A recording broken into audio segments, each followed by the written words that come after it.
ജീവിതം എപ്പോഴാണ് ആനന്ദകരമായിത്തീരുന്നത്?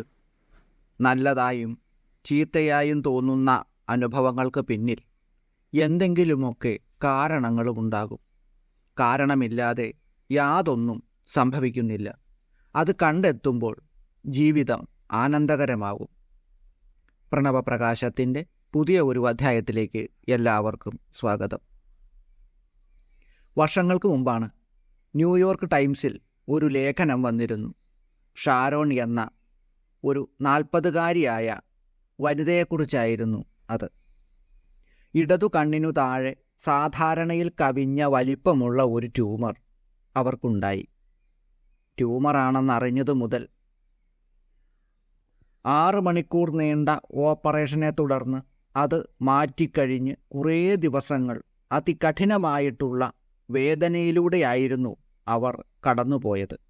ആ വലിയ രോഗത്തിൽ നിന്ന് മോചിതയായ ശേഷം അവർ പറഞ്ഞ വാക്കുകൾ ആരെയും അത്ഭുതപ്പെടുത്തും. അതിപ്രകാരമാണ്: ട്യൂമർ മൂലം കഷ്ടപ്പെടുന്ന എനിക്കും കുട്ടികൾക്കും സഹായഹസ്തങ്ങൾ നീട്ടിക്കൊണ്ട് ധാരാളം ആളുകൾ മുന്നോട്ട് വന്നു. എൻ്റെ സുഹൃത്തുക്കളും അയൽക്കാരും നാട്ടുകാരുമായി ആളുകൾ സ്നേഹത്തോടെ വെച്ച് നീട്ടിയ ഭക്ഷണം കഴിച്ചാണ് ഞാനും എൻ്റെ കുട്ടികളും വിശപ്പടക്കിയിരുന്നത്. എൻ്റെ സുഹൃത്തുക്കളും സഹപ്രവർത്തകരുമെല്ലാം ചേർന്ന് എൻ്റെ വീട് വൃത്തിയാക്കി നൽകി. മനുഷ്യരുടെ ഉള്ളിലെ നന്മയും സഹജീവികളോടുള്ള സ്നേഹവും കരുതലുമെല്ലാം ഞാൻ കണ്ടും അനുഭവിച്ചും അറിഞ്ഞത് ആ ദിവസങ്ങളിലാണ്. അതിനേക്കാളൊക്കെ ഉപരിയായിട്ട് വളരെ കാലമായി എന്നിൽ നിന്ന് അകന്നു ജീവിക്കുകയായിരുന്ന എൻ്റെ പ്രിയപ്പെട്ട സഹോദരനെ എനിക്ക് തിരിച്ചു നൽകിയതും ആ വലിയ രോഗമായിരുന്നു. എനിക്ക് സുഖമില്ല എന്നറിഞ്ഞപ്പോൾ എല്ലാ ദേഷ്യവും മറന്ന് പിണക്കവും മറന്ന് അവനും ഭാര്യയും എൻ്റെ അടുക്കലേക്ക് ഓടിയെത്തി. എന്നെ കൂടെ നിന്ന് ശുശ്രൂഷിച്ചു. ഞങ്ങളുടെ കുടുംബങ്ങൾ വീണ്ടും ഒന്നായിത്തീർന്നു. ആ അനുഭവങ്ങൾ ജീവിതത്തോടുള്ള എൻ്റെ കാഴ്ചപ്പാട് തന്നെ മാറ്റിമറിക്കാനിടയാക്കി. അസുഖം സുഖമായി കഴിഞ്ഞാൽ ഇനിയുള്ള കാലം ഞാൻ എൻ്റെ ജീവിതത്തെ കൂടുതൽ അർത്ഥവത്താക്കി തീർക്കും എന്ന് ഞാൻ പ്രതിജ്ഞയെടുത്തു. അന്നു ഞാൻ എടുത്ത ദൃഢമായ ആ നിശ്ചയമാണ് ഇന്ന് എൻ്റെ ജീവിതത്തെ മുന്നോട്ട് നയിക്കുന്നത്. ഒരുപാട് വേദന സഹിക്കേണ്ടി വന്നു എങ്കിലും വാക്കുകൾക്ക് പറയാൻ ആവുന്നതിലുമപ്പുറം മഹത്തായ സൗഭാഗ്യങ്ങൾ എനിക്ക് കൊണ്ടുവന്നു തന്നത് ആ രോഗമാണ്. ഒന്നാലോചിച്ച് നോക്കൂ, അവർ പറയുന്നത് ശരിയാണ് അല്ലേ? ചിലതൊക്കെ നഷ്ടപ്പെടുമ്പോഴാണ് അതിനേക്കാൾ മൂല്യവത്തായിട്ടുള്ള പലതും നമുക്ക് കിട്ടുന്നത്. അവർ ദൈവത്തെ ഒരുപാട് ശപിച്ചിട്ടുണ്ടാവാം. എനിക്കെന്തിനാണ് ഇതുപോലെ ഒരു മാരകമായ അസുഖം നൽകിയത് എന്ന് പല പ്രാവശ്യം പരാതിപ്പെട്ടിട്ടുണ്ടാവാം. എന്നാൽ അവർ പിന്നീട് പറയുന്നു അതുതന്നെ ഒരു ഭാഗ്യമുദ്രയായിരുന്നു എന്ന്. ജീവിതം ഒരുക്കി വച്ചിരിക്കുന്ന വിചിത്രമായ സമ്മാനങ്ങളിൽ ചിലത്.